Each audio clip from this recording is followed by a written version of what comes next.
President Donald Trump, Steve Witkoff, and others are in Doha trying to work out not just progress on a deal with Iran, but also putting forward new ceasefire proposals. Today is Nakba Day, the 77th anniversary of the day that Israeli forces drove 700,000 plus Palestinians from their homes.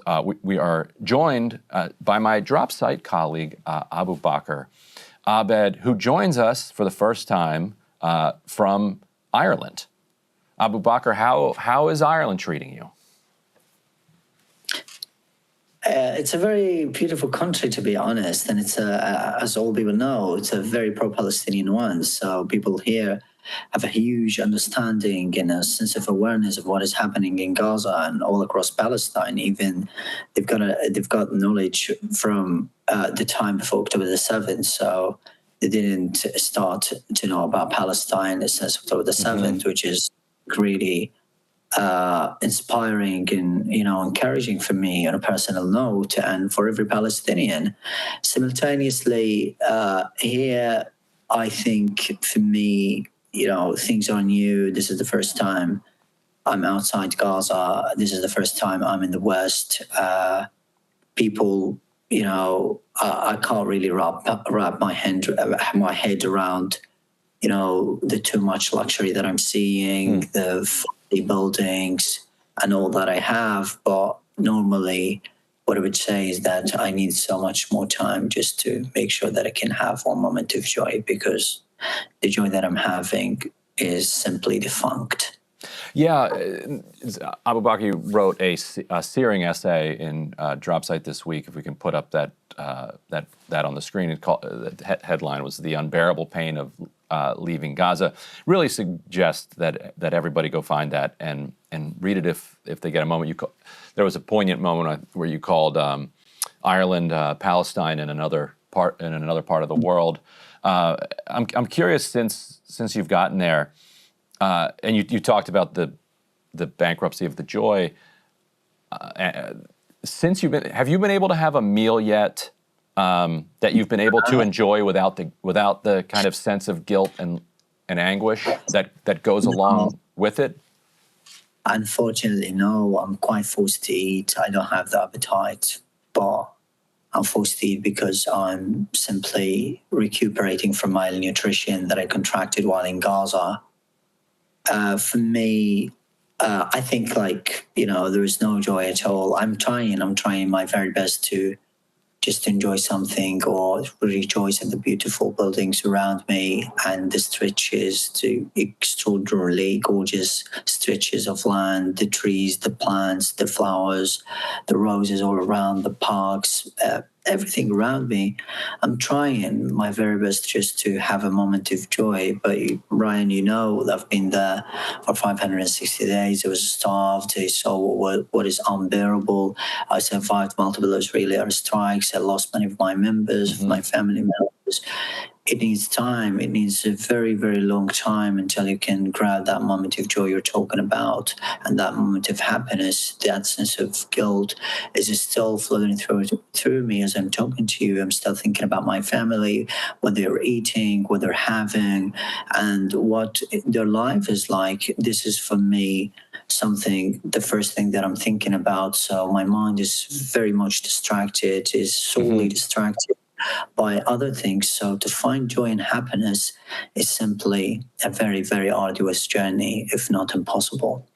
It's interesting. I hear from a lot of people, and I experienced this myself to some small degree. People who have a sense of solidarity with those who are trapped in Gaza now and being besieged and under genocide.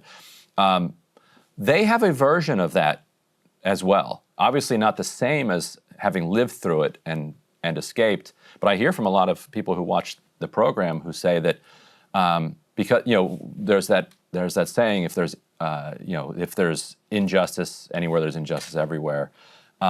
People who feel that I think have a hard time enjoying all their own luxuries while knowing that people are being artificially deprived of them in Gaza as they speak. And those are people who've never been to Gaza, and probably never will be able to go.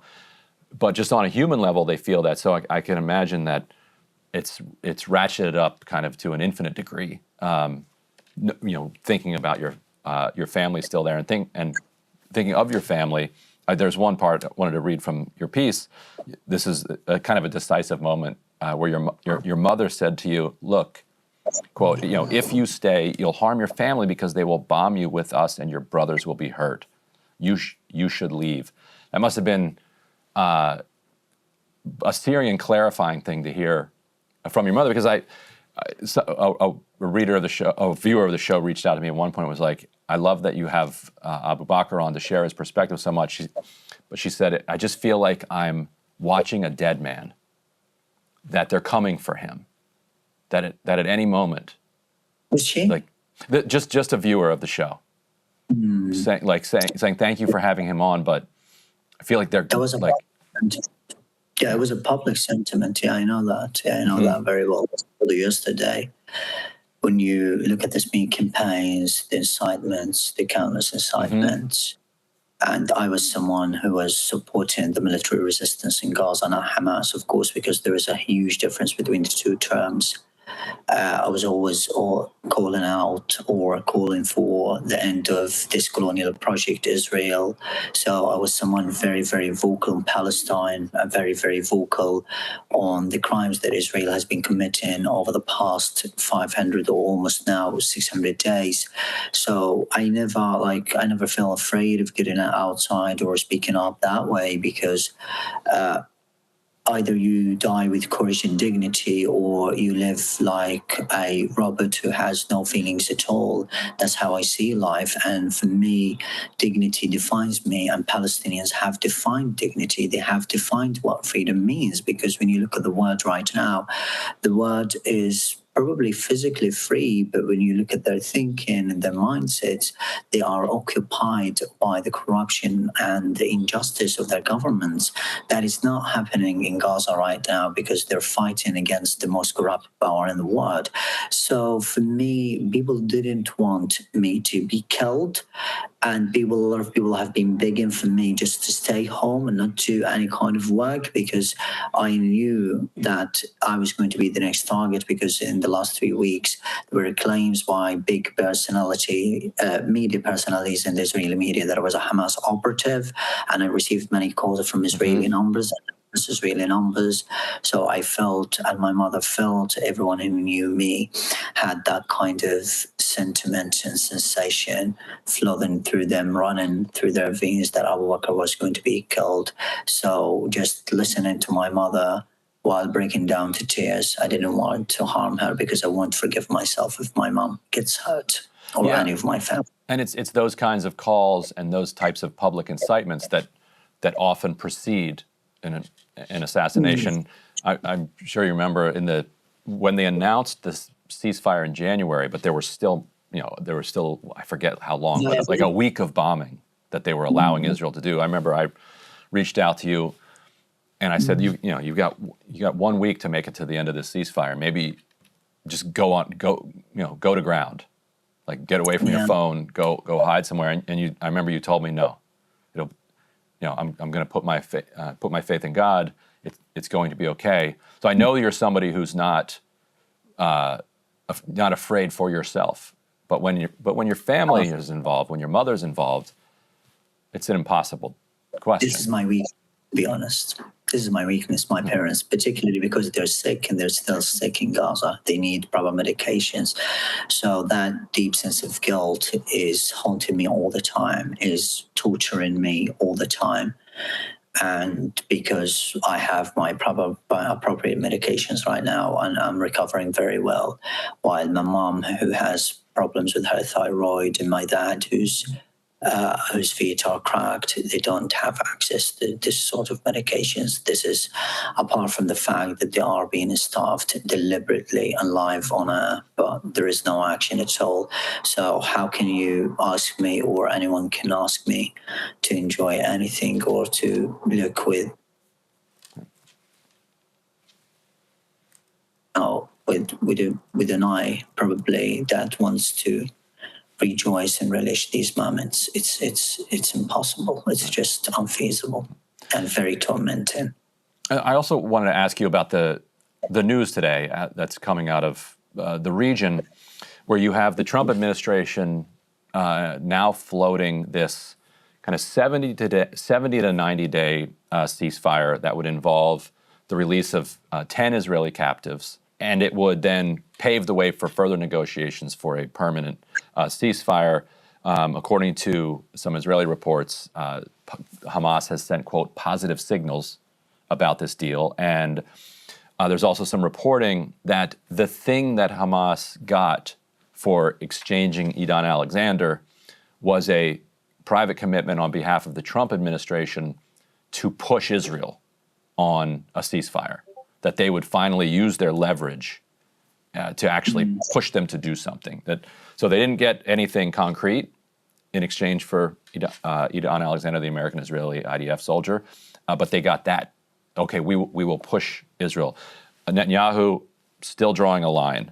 He has said, quote, "We can make a ceasefire for a certain period of time, but we're going to the end," vowing to enter Gaza, quote, with full force.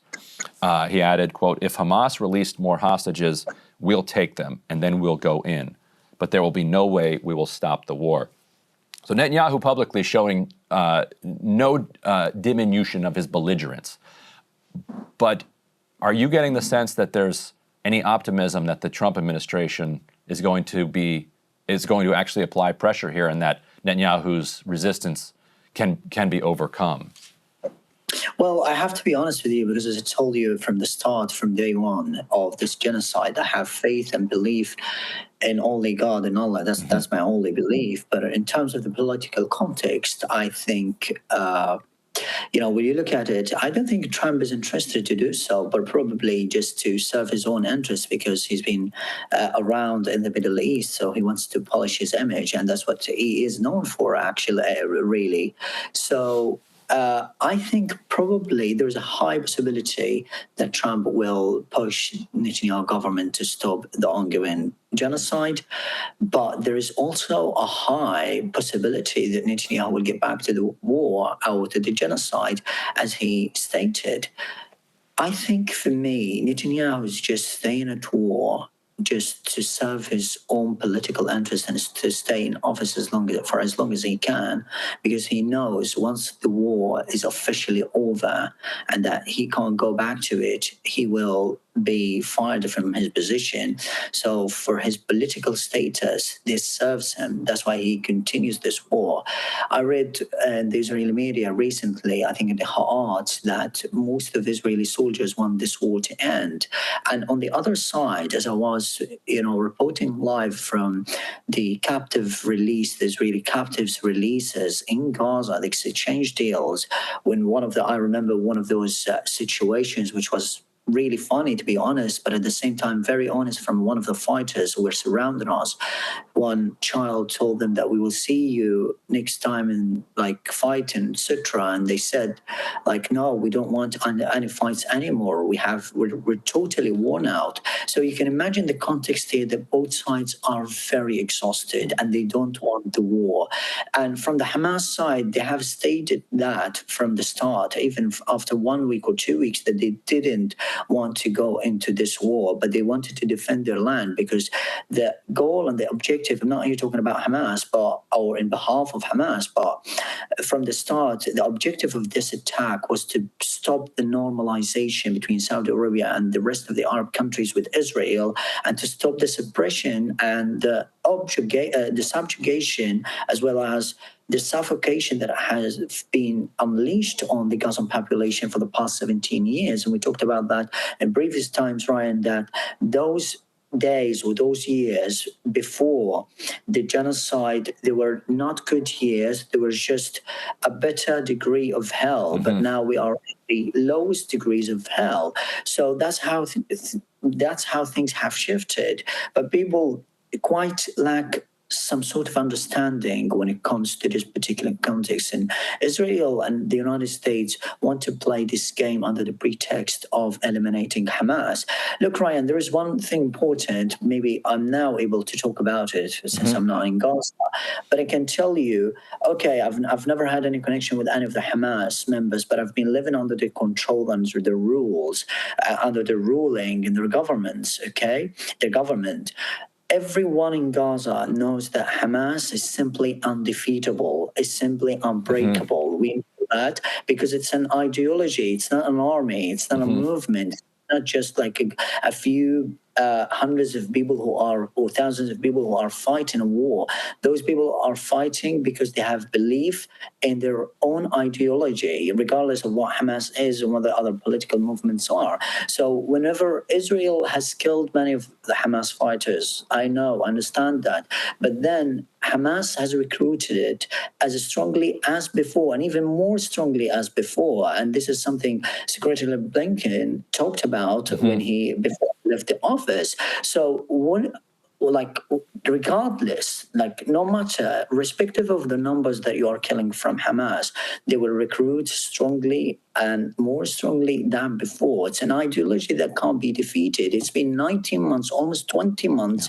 Israel, the United States, under the auspices of the Western countries, using all the weaponry in the world, fighting this genocide, this war against Hamas, and waging this genocidal war on the innocent children, women, and men, and everyone in Gaza, starving them and torturing them in every possible way behind bars and in dark dungeons in the occupied Palestinian territories.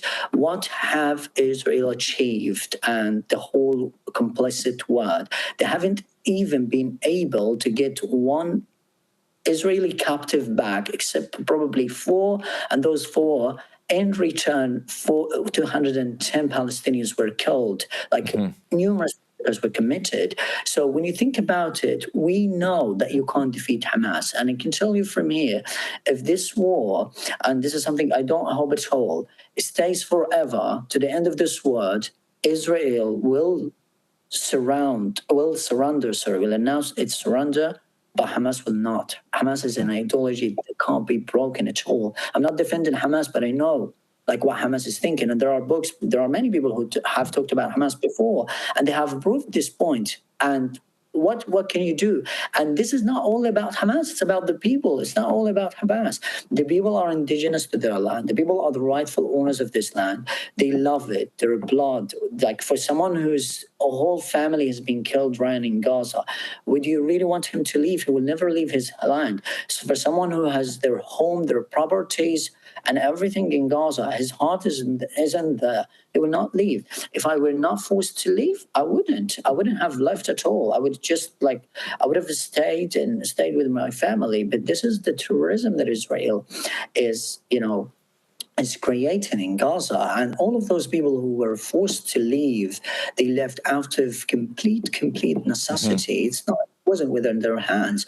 But the vast majority of people, we're made of stern stuff. We're very stubborn. I can tell you, Palestinians are unbeatable. Those people have gone through a lot in their lives. They have gone through 4 previous wars, numerous escalations. They have been bearing the unbearable. They have been surviving on almost nothing. You've been trying everything with them. They have been eating, including me, but food, nothing has changed. We never back down because we know that the indigenous people to the land will never be defeated, and that being united and together all the time with that sort of resolve, grit, and the backbone needed, no one can really beat us because the hope we carry is just simply unbeatable. Hey, if you like that video, hit the like button or leave a comment below. It really helps get the show to more people. And if you'd like to get the full show ad-free and in your inbox every morning, you can sign up at breakingpoints.com. That's right. Get the full show, help support the future of independent media at breakingpoints.com.